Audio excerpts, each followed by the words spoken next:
Oh, I'm starving. Alright, guys. So here we are. We're in the Zotac quarterfinals, also known as the Grid. This is a best of 3 series, and spawning here in the upper right location, it's the Orange Terran. It is Empire's Beastyqt. Into the lower left-hand corner of the map. Not sure he's still in Dignitas, but could potentially be so in the green trunks. The Goopy Zerg. None other than Tefel. Why is he the Goopy Zerg? Just because of the creep? Because of the creep. Oh And man, it's okay, a so Goopy Zerg. Tefel, he's definitely been playing a lot of Wings of Liberty. We see him in tons of these Zotac Cups. But the really cool thing about Beasty is he has been tearing it up on Heart of the Swarm. And I don't just mean he's been winning small things here or there. Beasty recently won a Chinese Beta Cup tournament. It was... I say Chinese, I'm not being racist, there's actually a Chinese Beta Cup tournament. And he was the only non-Korean/Chinese player, so he's the only person from Europe or North America to compete. He won it all. He took out Xigua, who was the 2011 China WCG champion for StarCraft. So, I mean, he kicked some serious ass. He's been playing a lot of good Heart of the Swarm. My only concern is that maybe that might be affecting his Wings of Liberty play. You know, when you just habitually go for a Hellbat and it's not there. Yeah. It can get a little dicey when what you expect to be is not so. And Rick can just chat, letting us know the overlay may be a little off. Beastyqt, of course. The colors, I already flipped it. It's all good. All Sorry good. about that, guys.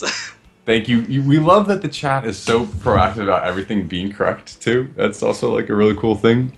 Yeah, it helps, because the Our worst viewers thing is do. when you do an entire game like that. Or if you, like, I'll make fun of Panda here a little bit yesterday. I think he had, like, the first 5 minutes of the game on the wrong overlay. Like, I hate doing that. I get so embarrassed when I do that.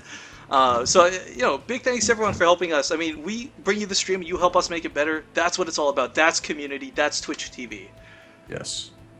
And alright, Beastyqt is going for a 1-RAS expand. Now, I'm a little confused in the TVZ matchup for Wings of Liberty. I don't really know what the optimal build is. I know a lot of people do prefer going for Hellions very quickly, moving into some type of Banshee aggression shortly thereafter, but the likes of players like Innovation have completely shattered my understanding of what you're supposed to do in TVZ, so I don't even get it anymore, and I just moved on from Wings of Liberty TVZ. I'm fully committed to Heart of the Swarm. I'm such a favor of Marine tanks still. I think it's very effective, and the biggest threat to it is that late game Ultralisk switch. But if you've got tanks, you've got Marauders, the Ultralisks are not that big of a threat. They're a scary way to shut it down, don't get me wrong. Mech is also still very strong in Wings of Liberty. The problem is, though, with mech, if you don't get early damage done with it, you don't snowball the way you should. Because a mech army is good only because it's hard to take out. If you can start chipping away at it, if you get a Roach all-in, even a Baneling all-in off 2 base, you can shut that down very quickly. Yeah, and you know, mutas are really a great counter to mech, and on a map like Daybreak, there's a lot of opportunities for mutas to do a ton of damage to you, but Zerg players often moving towards their 3 bases very swiftly on this map, and if they're able to get Infestors up, they can lock down this middle area with Spine Crawlers against you, and you're really forced to try to utilize drops to really do any type of effective damage. But Beasty is opening here with the Factory and Reactor, so it means he's likely going to get Hellions out pretty quickly on the field, so maybe he can get some map control quickly. I do really love the position of his bunker at his natural, and even placing the Supply Depot in front of it. I want to Very, very pretty. just give a small shout out here, a bit of a joke here. Webnet77 in chat right now says the best Zerg opening is a Creep Tumor Rush followed by a Changeling all-in. And this sounds like a bit of a joke, but we've seen players actually do things like that in the past. You see Hyun come up with a forward hatchery, plop it down, cancel it, put a creep tumor on it to have creep across the map right away. And changelings quite often used to block ramps. So I mean, like, it's kind of a mind gamey joke, but we've also seen them used effectively in the past.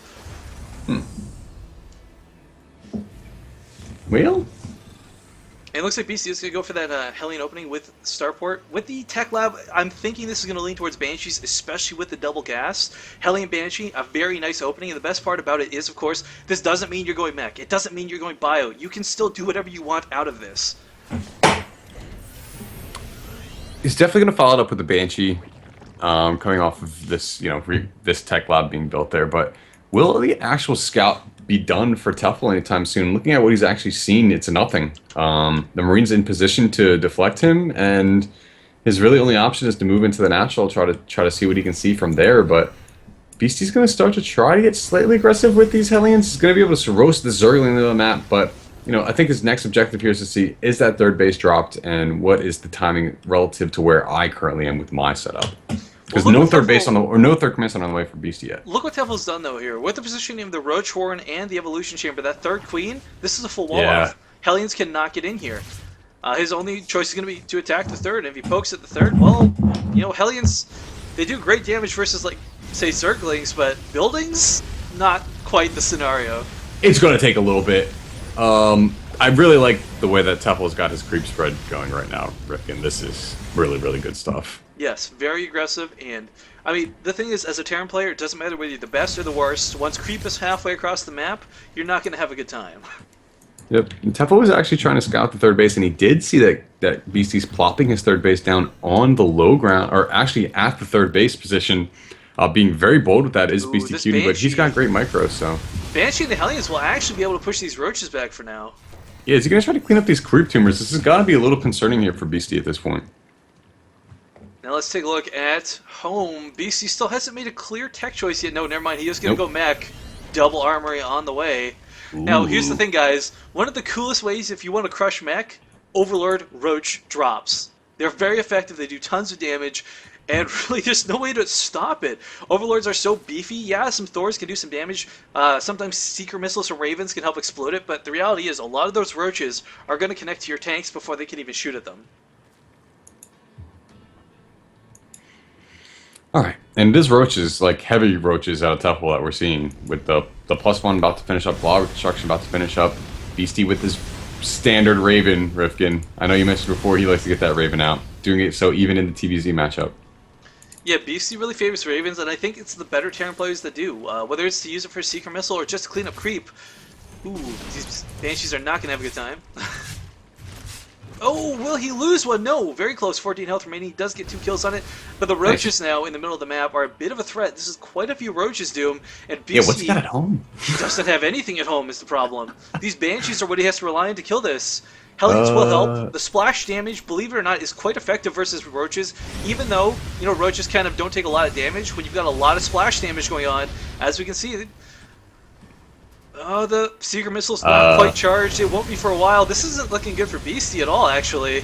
No, and gotta think, Siege Tanks don't have Siege mode inherently. This isn't Heart of the Swarm. He's gonna need to get Siege in addition to this, and, I mean, while this isn't gonna lose or end the game, it's gonna do a lot of damage to Beastie that he really just is unwanted at this point. Yeah, and like, it's continuing, more and more Roaches are being filtered in. Oh, Rifkin, this is devastating. Well, you know what the thing is, though? He hasn't lost a lot of SUVs yet. He's got 3 bases up. He's got command centers, mules. The Banshees He's lost so much gas mining, though, and that's really what you need to have mech up, and he doesn't have his 5th and 6th gases constructed at the third base. So devastating. Well, the SUVs are actually baiting the Roaches out of the base for now, allowing him to get units out to deal with this.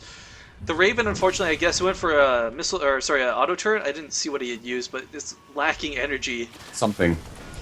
And the third base is even under assault now. This is, 26 workers. He's going to be no mining. He's with no mining right now. Oh, he's not repairing the bunker! Ooh, that lack of repair is really going to hurt. Now he's got Banshees, he's got tanks. He should actually be able to clean up what's here, but it's the reinforcements that are the problem. Mutalisk coming out as well, and he's got no anti-air whatsoever, even if he... Yeah... It was just off of 3 bases, too. There was no macro hatches with that. That was just Beastie not having any units up at home.